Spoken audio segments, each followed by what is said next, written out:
Eu preciso desabafar uma coisa com vocês. Eu tenho uma birra muito grande com e-mail. Eu não gosto de acessar os meus e-mails através do navegador, eu prefiro utilizar um aplicativo nativo onde eu posso sincronizar as minhas duas caixas de e-mail em um único lugar. Mas no Linux essa tarefa é um pouquinho complicada. Isso porque o Gnome tem um cliente próprio chamado Geary, mas eu acho que ele é extremamente limitado em ferramentas. Já o Evolution, ele não me agrada porque ele tenta ir muito além de um cliente de e-mail, e não tem como desativar as outras funcionalidades. Enquanto Thunderbird parece ser a melhor opção de todas, mas eu ainda acho que ele tem uma carinha um pouco ultrapassada para os dias de hoje. No fim das contas, apesar de odiar, no Linux eu acabo utilizando o Gmail e o meu e-mail profissional pelo navegador mesmo.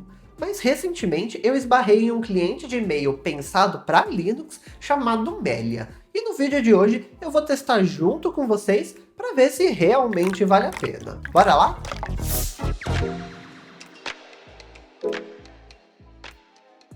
Antes de mais nada, vamos dar uma olhada aqui no site dessa aplicação. Para isso, é só você digitar melia.buxjr.com. O link está aqui na descrição do vídeo também, se você não quiser digitar.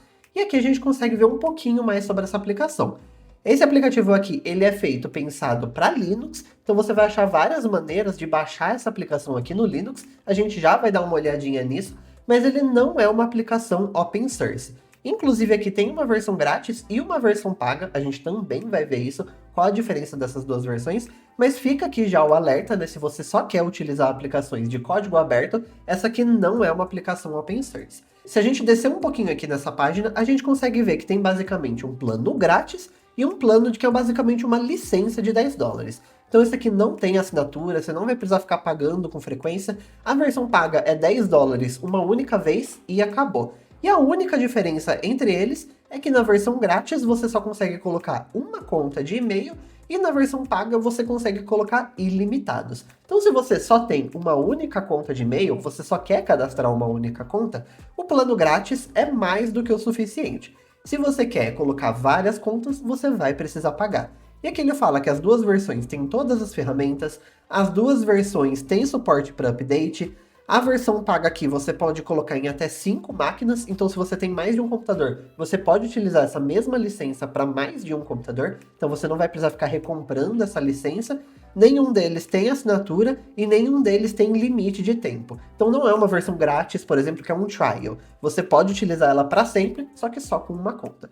E é só isso. Aqui, mais uma vez lembrando, ele não é open source, tem esse plano pago, mas a gente vai testar aqui essa versão gratuita aqui no vídeo. Se você clicar nesse botão de Buy a License, ele vai te jogar lá para a página do Stripe, onde você já pode comprar essa licença. Se a gente clicar aqui em Download for Linux, a gente cai nessa página aqui e a gente consegue ver que tem 4 maneiras diferentes de instalar o Melia aqui no Linux. Basicamente tem uma versão em AppImage, ele funciona em basicamente qualquer distribuição. Eu sei que tem muitas pessoas aí que adoram versões em AppImage, então essa aplicação aqui tem. Se você estiver utilizando Ubuntu, Linux Mint, Debian, Zorin OS, aqui como é o meu caso, você tem um pacote .deb, ele não tem um pacote RPM para quem é fã de Fedora, por exemplo. Para quem quer instalar no Fedora, por exemplo, aqui embaixo tem a próxima versão, que é a versão em Flatpak.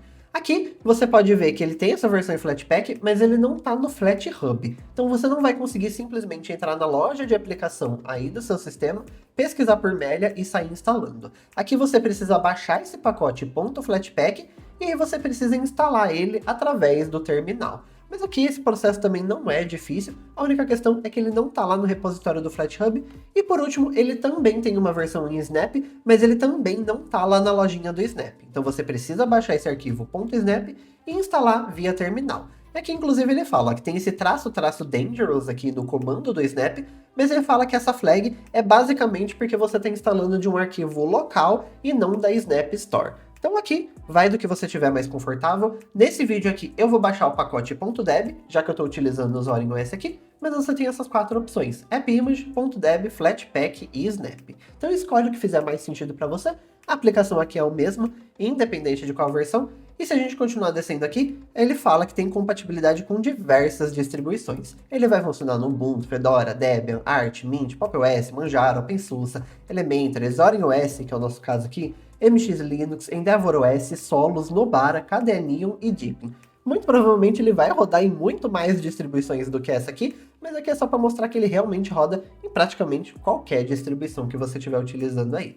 E aqui embaixo tem os requisitos, inclusive, do sistema. Primeiro aqui nessa parte maior, ele mostra o que ele recomenda para a aplicação, mas aqui embaixo tem o requisito mínimo. O mínimo aqui é 512 MB de RAM, mas ele pede aqui 1 GB, né, para você conseguir rodar de maneira confortável.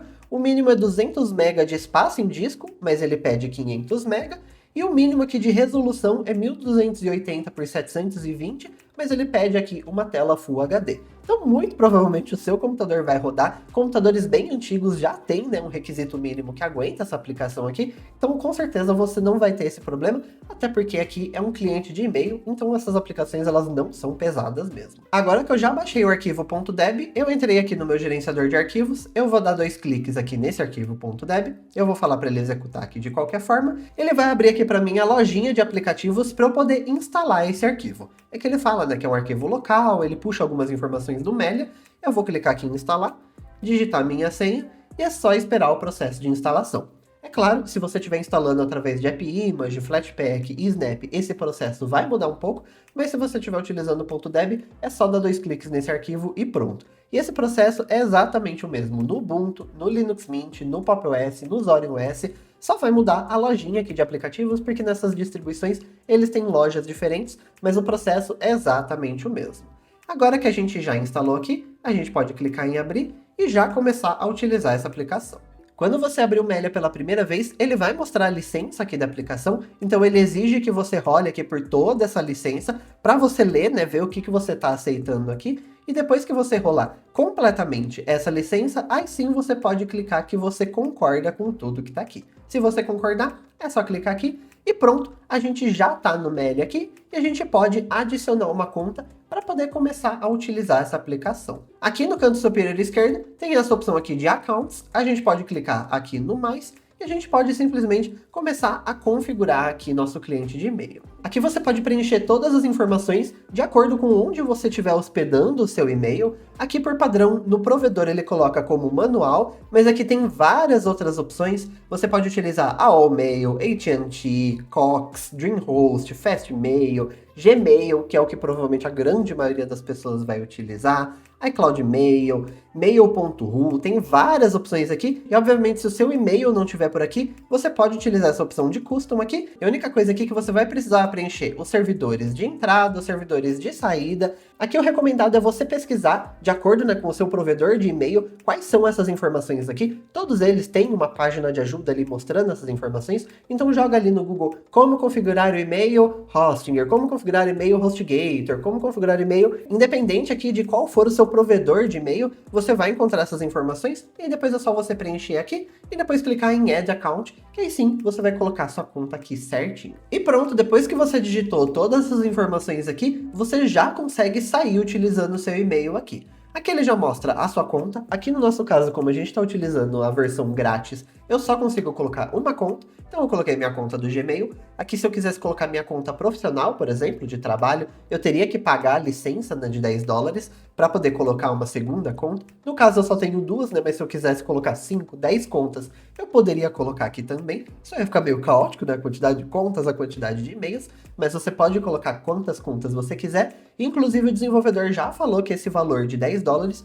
é o que ajuda no desenvolvimento da aplicação. Então se você gostar da aplicação e quiser ajudar o desenvolvedor, essa é uma maneira de você conseguir ajudar a manter o desenvolvimento. E aqui você pode simplesmente já começar a visualizar os seus e-mails, você pode sair respondendo suas mensagens aqui, utilizar normalmente como um cliente de e-mail, mas a gente vai dar uma olhadinha aqui nas configurações dessa aplicação aqui, para a gente ver o que é capaz de fazer com ele. Aqui na área inferior do cliente de e-mail, a gente tem alguns botões aqui que a gente consegue interagir para fazer algumas coisas. Essa primeira opção aqui, a gente consegue ver a atividade de sincronização aqui do e-mail. Então se a gente está vendo que ele não está sincronizando nossos e-mails, a gente pode clicar aqui para ver quando que foi a última vez que ele sincronizou, para ver se faz tempo que não chegou um e-mail, alguma coisa assim do tipo. Aqui a gente consegue ver que tem 1 segundo, basicamente, que ele visualizou aqui a minha caixa de entrada. Então, tá todos os meus e-mails aqui já carregados.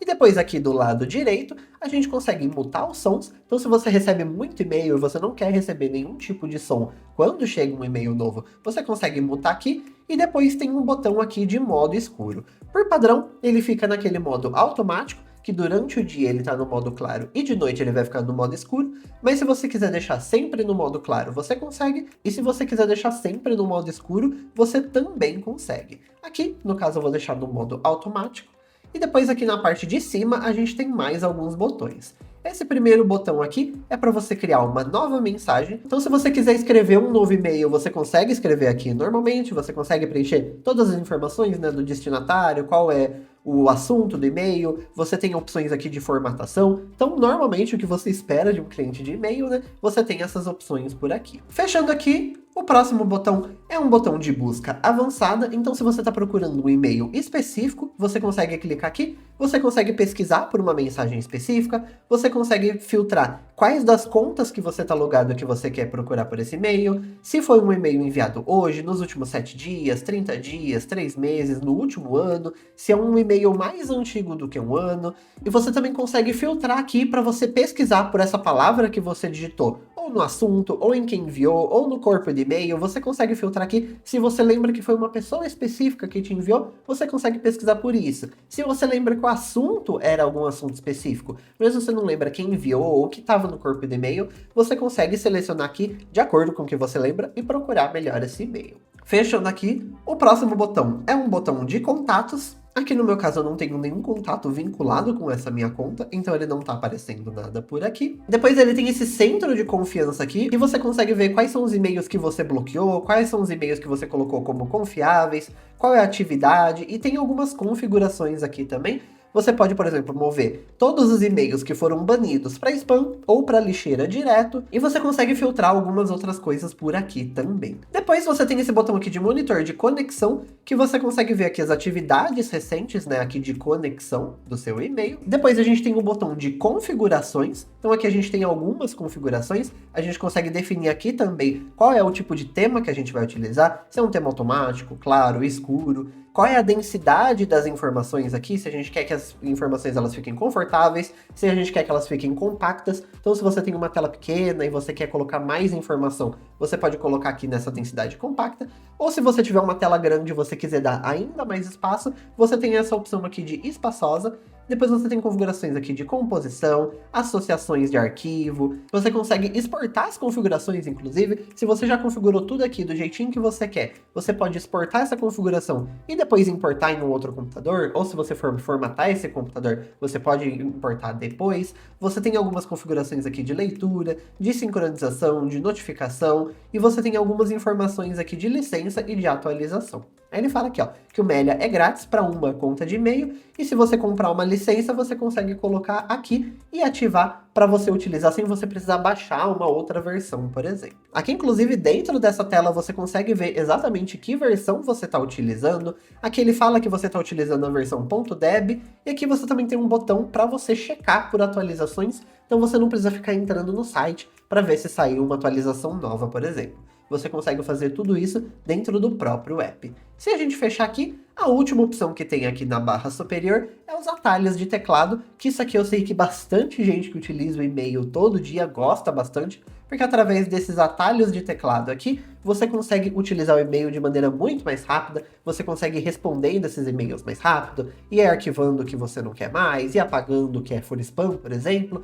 Então você consegue utilizar todos esses atalhos de teclado aqui, para poder navegar pelos seus e-mails de maneira muito mais rápida. Basicamente, o Melia é isso. Eu gosto de imaginar ele como se fosse tipo um Gmail, só que nativo. Então você vai utilizar ele aqui diretamente, né, do seu computador de maneira nativa. Você vai vincular várias contas de e-mail, mas ele não faz nada além do que um cliente do Gmail, por exemplo, faria. Você conseguiu ver aqui nesse vídeo que, diferente de um Evolution, por exemplo, ele não tem um calendário integrado, ele não tem várias outras coisas integradas aqui, ele só quer fazer cliente de e-mail e nada além, de uma maneira aqui muito mais moderna, muito mais bonita, mas é só isso. Se você quer uma aplicação que faça muito além do que só um cliente de e-mail, Aí a gente tem outras opções como Evolution, como Thunderbird, então tem outras opções que fazem mais do que isso. Essa aqui é para quem só quer um cliente de e-mail e só isso. Então aqui, se vale a pena ou não, depende muito da sua utilidade, da sua necessidade e o que você está procurando.